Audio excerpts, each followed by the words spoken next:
On July 24, 1995, 27-year-olds David and Marla Blackwell were going along Highway 95 in Arizona, heading to Yuma from Henderson, Nevada. They intended to visit David's family and share the news of their recent elopement. As they drove, Mara spotted something unusual in the middle of the road. As they got closer, they realized it was a 17-year-old boy named Jace Kelly. Concerned for his safety, Mara insisted that David pull over to help him, despite Jace's reluctance. They tried to engage him in conversation, but he remained silent. Ultimately, they decided to take him in their car and drive him to the nearest location where he could get help. As they drove toward the police station in Beehead City, most of the trip passed in silence. Suddenly, the passenger broke the quiet, asking, "What state am I in?" Marla and David exchanged puzzled glances. David replied, "You're in Arizona. Which state did you think you were in?" The man responded, "I'm supposed to be in Arkansas, of Grona." After dropping him off and hearing his account to the police, they continued their journey to Yuma. Everything seemed fine until they passed La Maya Valley, at which point what was meant to be a memorable trip took a surprising turn. The discovery of Marla the next day was nothing short of shocking. The account she provided to the sheriff's department about her ordeal with David was horrifying and, frankly, hard to believe. This is her story. I find myself questioning the reality of it all. Every time I close my eyes, I hope to awaken and find everything is back to normal. Our nightmare began when we picked up Jace Kelly near Bullhead City. I often think back and wish we had simply driven around him and continued on our way. After we dropped him off, what followed was unimaginable. A few hours later, we were back on the road after navigating through La Caz Valley. We found ourselves on an unbroken stretch of highway that extended straight for 20 to 25 miles, devoid of any turns or curves. I've traveled this route numerous times, so I knew it well. I recall glancing through the windshield, feeling how monotonous this stretch was, and eagerly hoping it would come to an end. Just as that thought popped into my head, David turned to me with a question. I glanced over to respond, but then both of us glanced back at the road just as it unexpectedly curved, steering us to the right. "Damn it! What the hell?" David yelled as he yanked the steering wheel to avoid driving off the edge. Unfortunately, it was already too late. Time seemed to slow as we barreled down the hill, slamming into a large rock. Miraculously, we didn't roll over or suffer serious injuries, but our car was clearly wrecked and no longer operational. We sat in stunned silence, trying to come to grips with what had just happened. "Where did that curve even come from?" I asked, bewildered. With a sense of panic rising within me, I stammered, "I have no idea what's happening." Marla shot back in frustration. "David, please tell me I'm not imagining all this." "Yours." He looked at me with wide, anxious eyes. "We were just on that long, monotonous stretch after La Paz, right?" "Yes," I managed to reply, my voice barely above a whisper. I was battling back tears, desperately trying to hold it together. "I was just thinking how dull that part is when we went through it." "Are you all right?" "Sure." "Are you hurt?" he queried, concern etched on his face. "I think I'm okay," I said slowly, wincing at the twinge of pain shooting through my knee. "Is that all?" Tanked away. "Nothing else bothering you?" His gaze bore into me, searching for any signs of distress. I nodded, trying to reassure him that I was fine. "That's it, I promise. Let's spar. Let's flag someone down," David insisted, urgency in his tone. As he opened his door and stepped out, he walked around to my side and opened the door, offering me his hand. "We should move away from the car just in case it catches fire," he advised. I didn't respond as I took his hand and climbed out. Together we struggled up the soft, steep slope of dirt. When we finally reached the top, I was taken aback by what I saw. The road not only curved ahead of us, but about 50 yards away there was a green and white camping trailer. We exchanged glances, both sensing that something was off, and as I surveyed the area, I couldn't shake the feeling of unease. It felt strangely familiar, resembling Arizona, but everything had shifted. The mountains were different, and the usual vegetation was absent. David seemed to sense the change as well. He turned to me and asked, "Marla, what's happening? We're not on Highway 95 anymore. Did we miss a turn?" I assured him there was no way. I had been focused the whole time, right up until he inquired about my feelings on telling his family about our elopement. Just then, the road twisted unexpectedly, and we spotted an approaching car. "Let's keep moving," I said. "Check out that trailer. Maybe someone's inside it," he suggested, pointing. As I glanced at the trailer, I noticed something unusual. It struck me as odd. How did it end up here? It was encircled by large rocks that couldn't be moved easily by hand, and there didn't seem to be any road leading to or away from it. It appeared as though it had been lifted and set down in that spot. I decided not to mention my thoughts to David, worried he might dismiss my concerns or laugh them off. In retrospect, I'm not sure if sharing my observations would have made any difference.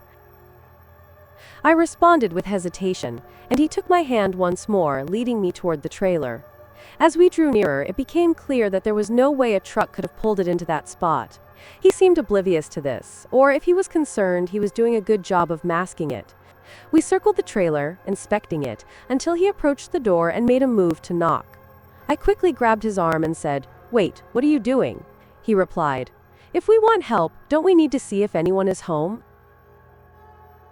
As I listened, an eerie sense of déjà vu washed over me. I recalled the young man, Jay, whom we had picked up earlier that day.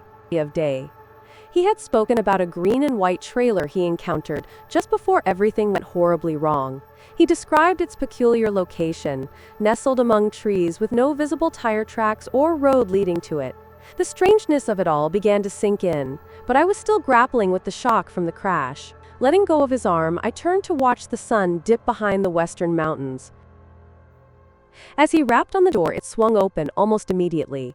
Standing before us was a man whose intense gaze captivated me. The whites of his eyes seemed to pierce right through. He wore black pants and stood barefoot, his sleek and shiny hair pulled back neatly. His body was covered in black paint, but what really caught my eye was an unusual mark on his chest that extended down to his stomach, an upside-down cross. Beneath it, the word Malus was scrawled, as if he had written it himself. I grasped David's hand tightly and began to step back slowly. The man turned, heading back inside the trailer as if he were retrieving something. I whispered urgently, "We need to get out of here now." He nodded, and we quickly turned to make our escape. Just then, we heard heavy footsteps coming from the trailer, and the man leaped down, pursuing us from behind. Instinctively, we took off running towards the car, hoping it would offer us some safety. As we crossed the road, I suddenly heard a loud thud and turned to see David fall to the ground.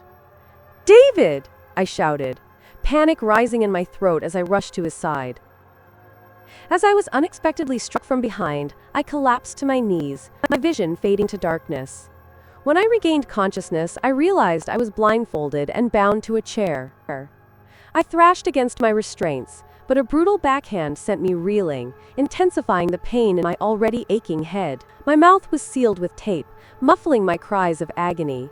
All that escaped were faint, strangled sounds as sweat streamed down my face. Suddenly I heard footsteps approaching, followed by the creaking of a door opening and various unsettling noises.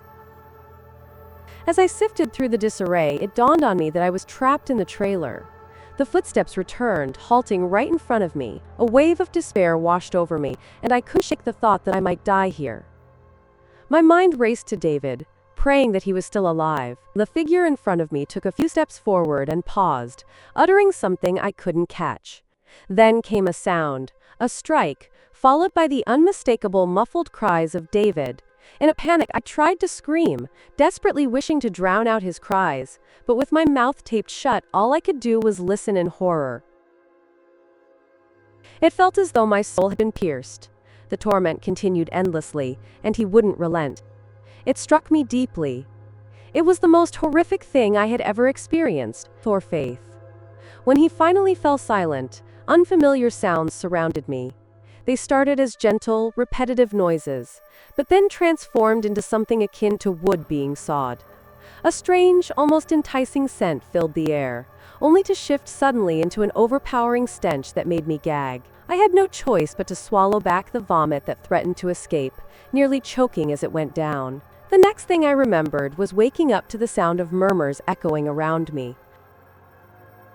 A minute later, I heard footsteps drawing near, but this time they moved past me. My body froze in fear as I whispered to myself, "Please don't kill me. Please don't kill me." Suddenly, the blindfold was torn away, and the sight before me filled me with terror and despair. I struggled to breathe through my nose as the gruesome scene unfolded. The dismembered body of David lay before me, his severed head staring up with lifeless eyes that had rolled back in their sockets, mouth agape in a silent scream. I quickly shut my eyes and turned my head away, overwhelmed by the horror. But just then, I felt a firm grip on my hair, yanking my head back and compelling me to face forward. A deep, harsh voice echoed from somewhere within the trailer, but the words were lost on me. Out of the corner of my eye, I noticed a disturbing movement. As I gradually turned my head, I saw something crawling toward me on the floor, something so grotesque that my mind struggled to comprehend it. I tried to shut it out by closing my eyes, but my hair was yanked again, forcing me to watch as the nightmare crawled closer to David. As I witnessed the horrifying scene of a dismembered body being consumed, a wave of nausea threatened to overwhelm me once more. "This can't be happening," I repeated in my mind, desperate for it to be a nightmare. The grotesque sound of flesh being torn apart would forever echo in my memory. After some time, the creature crawled back into the shadows from which it emerged, and once again I was blindfolded. The person behind me, whom I assumed was the painted figure, then left the room, closing the door behind them. Moments later, I heard a humming sound, and felt the unsettling sensation of movement. How could we be moving? It seemed impossible. For hours, the only sound I heard was the persistent humming, a monotonous backdrop to my rising dread. Then, without any warning, it ceased, causing my body to tense with fear. I couldn't shake the thought that I might meet the same brutal fate as David. I want him back. I don't want to die. We should be in Yuma right now, celebrating our escape. Why is this happening? As these thoughts raced through my mind, a door creaked open, and I heard the sound of footsteps approaching. They stopped right in front of me, and suddenly, the tape was ripped from my mouth and the blindfold was pulled down. As I sat there, the weight of the blindfold pressed against my eyes began to fade, allowing me to glimpse the figure before me, the painted man. He looked just as he had before. I locked eyes with him and boldly asked, "Why are you doing this?" After a prolonged silence, he leaned in close, his foul breath hitting me like a wave. Gripping my chin, he hissed, "We are the servants of the dark god. We are the dark messiahs, the harbingers of vengeance." With that, he replaced the blindfold, slicing through my restraints and hoisting me up. Without a word, he carried me through the trailer, eventually pushing open the door and stepping out into the unknown. The moment the scent of fresh air enveloped me, I felt the ground beneath me. I heard footsteps retreating, the door of the building closing behind him. Paralyzed by fear, I remained still, reluctant to remove the blindfold. It took what felt like an eternity, but I finally mustered the courage to sit up and muttered to myself, "If I'm going to die, then so be it." Slowly, I pulled down the blindfold and was taken aback, yet relieved, to find that the trailer was nowhere in sight.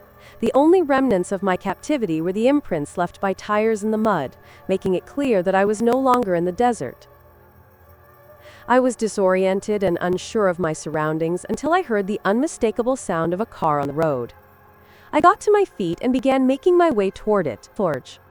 Once I reached the highway, I chose a direction and started walking. After some time, I was fortunate enough to get a ride that brought me here. The account Jay shared with everyone in Bullhead City closely mirrored what we experienced, and I can't help but regret David's decision to pick him up. It's a choice I'll always carry with me, constantly wondering if he should have trusted his instincts and kept driving. Against all odds, Mara was eventually located in. On July 25th, approximately 24 hours after collecting Jace in Arizona, she found herself aimlessly wandering along Highway 2 between Herman and Carmel, a distance of nearly 4,000 miles. She was eventually taken to the Carmel Sheriff's Department, where she shared her story. Initially, the officers were skeptical of her account until they located her family in Henderson, Nevada, and confirmed details with the police department in Bullhead City, Arizona. According to them, she had departed from there on July 24th around 4 p.m. The next day, multiple deputies from the Carmel Sheriff's Department headed to the location that Mara had indicated. After hours of searching, they discovered her footprints alongside tire tracks from a trailer in the muddy ground. The area was densely wooded, with no roads, making it nearly impossible for a trailer to access that part of the terrain. Mara's parents arrived in Maine the next day and brought her back home.